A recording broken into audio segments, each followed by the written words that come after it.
Assalamualaikum warahmatullahi wabarakatuh. Perkenalkan, nama saya Balda Nur Syawal dari kelas 10 TJKT 2.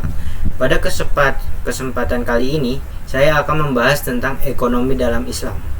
Pokok pikiran yang akan kita bahas ada 5, yaitu pengertian ekonomi Islam, dasar hukum ekonomi Islam, karakteristik ekonomi Islam, tujuan ekonomi Islam, dan jual beli. 1. Pengertian ekonomi dalam Islam. Ekonomi dalam Islam adalah sebuah sistem ilmu pengetahuan yang menyoroti masalah perekonomian. Sama seperti konsep ekonomi konvensional lainnya, hanya dalam ekonomi Islam, nilai-nilai Islam menjadi landasan dan dasar setiap aktivitasnya. 2. Dasar hukum ekonomi Islam.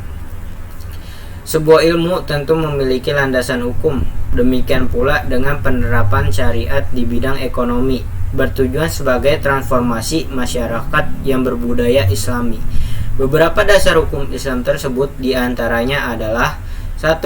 Al-Quran. Al-Quran memberikan ketentuan-ketentuan hukum muamalat yang sebagian besar berbentuk kaidah-kaidah umum, kecuali itu jumlahnya pun sedikit. Misalnya dalam Quran surat Al-Baqarah ayat 188 terdapat larangan memakan harta dengan cara yang tidak sah, antara lain melalui suap, yang artinya adalah, dan janganlah kamu memakan harta di antara kamu dengan jalan yang batil, dan janganlah kamu menyuap dengan harta itu kepada para hakim dengan maksud agar kamu dapat memakan sebagian harta orang lain itu dengan jalan dosa, padahal kamu mengetahuinya. Ada juga dalam Quran surat An-Nisa ayat 29 terdapat ketentuan bahwa perdagangan atas dasar sukarela merupakan salah satu bentuk muamalat yang halal, yaitu sebagai berikut.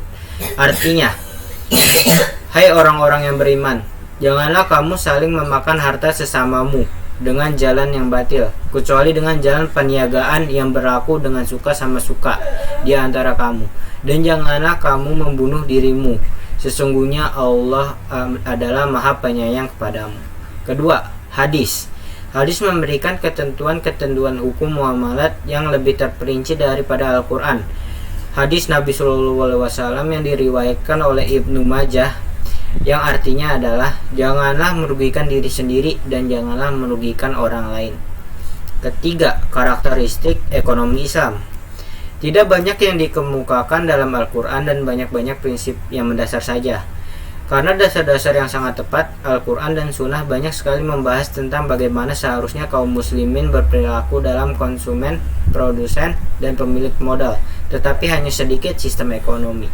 Ekonomi syariat menekankan kepada 4 sifat, antara lain kesatuan, keseimbangan, kebebasan, tanggung jawab. Dalam melakukan kegiatan ekonomi, Al-Quran melarang umat Islam menggunakan cara-cara yang batil seperti dengan melakukan kegiatan riba, melakukan penipuan, permainan takaran, timbangan berjudi, melakukan praktek suap, dan cara-cara batil lainnya. 4. Tujuan ekonomi Islam. Ekonomi Islam mempunyai tujuan untuk 1. Memberikan keselarasan bagi kehidupan di dunia. 2. Nilai Islam bukan semata-mata hanya untuk kehidupan muslim saja, tetapi seluruh makhluk hidup di muka bumi. 3. Esensi proses ekonomi Islam adalah pemenuhan kebutuhan manusia yang berlandaskan nilai-nilai Islam guna mencapai pada tujuan agama. 5. Jual beli. Pengertian jual beli. Secara bahasa, alba menjual, berarti mempertukarkan sesuatu dengan sesuatu, dan kebalikannya, yakni al-syira membeli. Demikian alba sering diterjemahkan dengan jual beli. Menurut etimologi, jual beli diartikan pertukaran sesuatu dengan sesuatu yang lain. Rukun jual beli. Menurut jumhur ulama ada 4 rukun jual beli, yaitu 1. Pihak penjual. 2. Pihak pembeli. 3. Ijab kabul. 4. Objek jual beli. Rasulullah SAW bersabda, jangan menjual sesuatu yang tidak ada padamu. Syarat jual beli. 1. Penjual dan pembeli melakukan transaksi dengan sadar dan ridho. Artinya tak ada paksaan atau ancaman kepada salah satu pihak untuk melakukan transaksi. 2. Pihak yang bersangkutan, pembeli dan penjual, harus sudah dewasa, cakap, dan dalam kondisi sadar saat melakukan transaksi. Artinya, Tak ada penipuan atau pengelabuan terhadap salah satu pihak karena sedang tidak sadar atau masih anak-anak. Ketiga, adanya akad alias kesepakatan jual beli. Kedua belah pihak, artinya jual beli itu diikrarkan sehingga kedua belah pihak sama-sama sadar bahwa mereka melakukan jual beli dan saling mengetahui. 4. Barang yang dijual belikan adalah dimiliki sepenuhnya oleh penjual. Artinya barang itu bukan barang curian, pinjaman, atau barang yang hanya dikuasai penjual. Secara lain, penjual adalah memang pihak yang berhak atas barang tersebut. 5. Objek yang diperjualkan.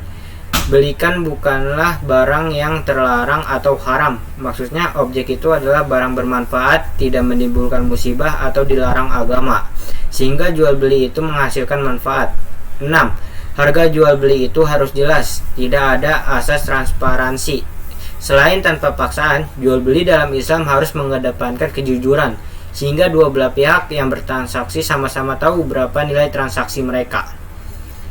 Hikmah, prinsip, dan praktek ekonomi Islam ada 4. Dapat mewujudkan kesejahteraan umat Islam, dapat mengangkat ekonomi umat Islam menjadi umat yang kuat, mewujudkan pola hidup masyarakat yang rukun dan damai, dapat memperoleh pahala dan dicintai oleh Allah Subhanahu wa taala. Terima kasih, sekian dari saya pengertian tentang ekonomi Islam. Wassalamualaikum warahmatullahi wabarakatuh.